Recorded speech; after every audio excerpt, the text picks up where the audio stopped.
2 ते 3 दिवसांपासून मला पिझ्झा खाण्याची इतकी क्रेविंग्स झाली ना, तर मी कालपासून ह्या शॉपला चक्कर मारते की पिझ्झा बेस आणलेत की नाही.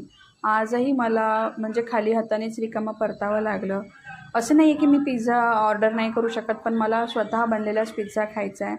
सो निमूटपणे मी पिझ्झा बेस न मिळाल्यामुळे काहीतरी खावंसं वाटते म्हणून दिवाळीला चकल्यांचं पीठ उरलेलं होतं. सो मम्मी म्हटली की चला मग चकल्यांचा बेत करूया. सो इथे मम्मीनी मस्तपणे चकल्या वगैरे करायला घेतल्यात. मी मस्तपणे असं तिला हेल्प केली आणि ह्या काही आमच्या चकल्या वगैरे झाल्या होत्या. खायला एकदम खमंग आणि खुसखुशीत झाल्यानंतर मम्मीने लगेच मला ऑर्डर दिली की ह्या सगळ्या चकल्या ज्या आहेत ना एका पातेल्यामध्ये भरून ठेव, म्हणजे ह्या अशाच कडक वगैरे राहतील आणि नरम वगैरे नाही पडणार.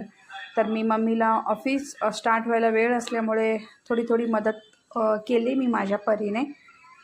त्यानंतर लगेच इवालासुद्धा खाऊ घातलं.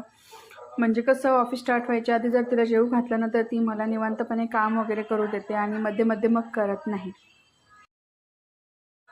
सगळी कामे झाली आणि मस्तपणे ऑफिसला सुरुवात केली. तर इथे माझी लेक मध्ये मध्ये करून तिला माझ्यासोबत खेळायचं होतं. हा तिचा ही तिची बावली आहे, इन शॉर्ट तिचं बाळच आहे. सो तिचं म्हणणं मम्मी तू माझ्यासोबत माझ्या बाळालासुद्धा तितकीच माया कर. तर इथे ना मला खूप जास्त डिस्टर्ब करत होती. चहा प्यायची खूप जास्त इच्छा झाली होती. सो इथे मम्मीने मस्तपणे गरमागरम आणि मसालेदार चहासुद्धा माझ्यासाठी बनवलेला होता. इथे मध्ये मध्ये इवाचं असं म्हणणं होतं की तू काम सोड आणि माझ्यासोबत खेळ. तर मम्मीने मला चहा आणून दिला. मस्तपणे चहाचा आस्वाद घेतला आणि कामाला सुरुवात केली. हा होता माझा आजचा व्लॉग.